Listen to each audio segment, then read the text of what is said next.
നമസ്കാരം. Big boss season 7 മലയാളത്തിൻ്റെ മറ്റൊരു ലൈവ് അപ്ഡേറ്റുമായിട്ടാണ് വന്നിരിക്കുന്നത്. കാരണം ഇന്ന് ബിഗ് ബോസ് സീസൺ 7 മലയാളത്തിൽ ഒരു ടാസ്ക് കൊടുക്കുകയുണ്ടായി. എത്ര നല്ലൊരു ടാസ്ക് ആയിരുന്നു അത് എന്ന് വെച്ചാൽ അതൊരു റാങ്ക് മേക്കിങ്ങിൻ്റെ ആയിരുന്നു ആ ടാസ്ക് എന്ന് പറയുന്നത്. ആ ടാസ്ക് വളരെ മോശമാക്കി, ഒരു വികൃതമാക്കി കളഞ്ഞു ആ കണ്ടസ്റ്റൻ്റ് എല്ലാവരും കൂടെ ചേർന്ന്.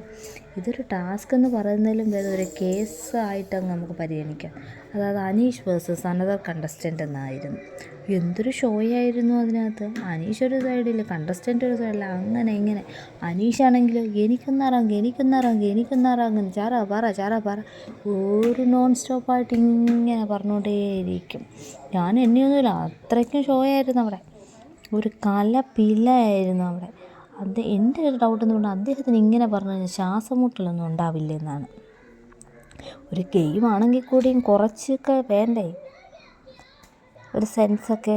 പിന്നെ ഏതോ ഒരു സിനിമയിൽ നമ്മൾ പറയുമല്ലോ, എൻ്റെ പൊന്നെ ഓർമ്മിപ്പിക്കല്ലേ പൊന്നേന്ന്, അങ്ങനെയാ അതുപോലെയായിരുന്നു. നിങ്ങൾക്ക് ലൈവ് കണ്ടാൽ മാത്രമേ ഇത് മനസ്സിലാവത്തുള്ളൂ. പിന്നെ അനീഷ് കുറച്ച് ഓവർ തന്നെയാണ് കേട്ടോ. എന്തൊരു ഇറിറ്റേറ്റിംഗ് ആണ്. മിക്കവാറും ബിഗ് ബോസ് പുറത്താക്കുമായിരിക്കും എന്നാണ് തോന്നുന്നത്. ഞാനിവിടെ അഖിൽമാരാരുടെ ഒരു സീസണിലെ റാങ്ക് മേക്കിങ് കണ്ടിട്ടുണ്ടായിരുന്നു. അത് എനിക്ക് വളരെ ഇഷ്ടപ്പെട്ടു. അതൊക്കെ എന്തൊരു സീസണായിരുന്നു. സീസണും ആ ടാസ്കൊക്കെ അവരെന്ത് ഭംഗിയായിട്ടാണ് കളിച്ചത്. പക്ഷേ ഇതിൻ്റെ പേരിൽ അവർക്കിനി എന്താ പറയുന്നത്, ഈ കളിയുടെ പേരിൽ ഇനി അവർക്ക് പണിപ്പുരയിൽ കയറാനൊന്നും പറ്റില്ല. കാരണം ബിഗ് ബോസിൻ്റെ ടാസ്ക് റദ്ദാക്കി കളഞ്ഞു. ക്യാപ്റ്റൻ ഷാനവാസ് പരമാവധി ടാസ്ക് നന്നായി നടത്താൻ ശ്രമിച്ചു. പക്ഷേ എന്ത് ചെയ്യാനാണ്, വേസ്റ്റായിട്ട് മാറുകയാണ് ചെയ്തത്. അതുപോലെ തന്നെ ഇവരുടെ ടാസ്ക് റദ്ദായപ്പോൾ തന്നെ ഇവർക്ക് 1000 പോയിൻ്റ് നഷ്ടപ്പെട്ടു.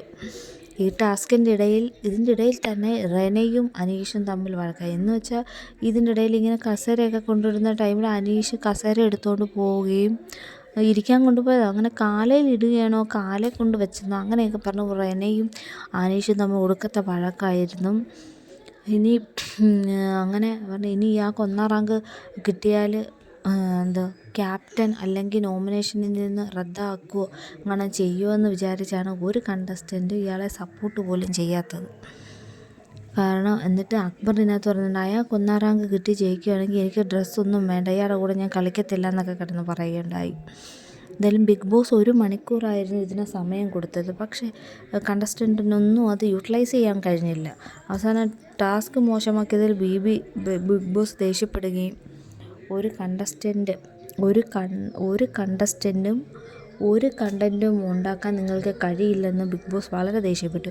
ഇനി ഞാൻ നിങ്ങളുമായിട്ട് യാതൊരു ഇതിനും എൻ്റെ ഒരു ശബ്ദമൊന്നും ഇനി ഇവിടെ ഉണ്ടാകത്തില്ല എന്നും പറഞ്ഞിട്ട് പിന്നെ പറഞ്ഞു ബിഗ് ബോസ് സീസൺ 7 താൽക്കാലികമായി നിർത്തി വെക്കുകയാണെന്നൊക്കെ അറിയിച്ചു. അങ്ങനെ അവരൊക്കെ ഇങ്ങനെ അന്തം വിട്ടിരിക്കുന്നതാണ് കാണിച്ചത്. എന്തായാലും ഇനി നമുക്ക് നോക്കാം ബാക്കി ലൈവിൽ കൂടെ എന്താണെന്ന്.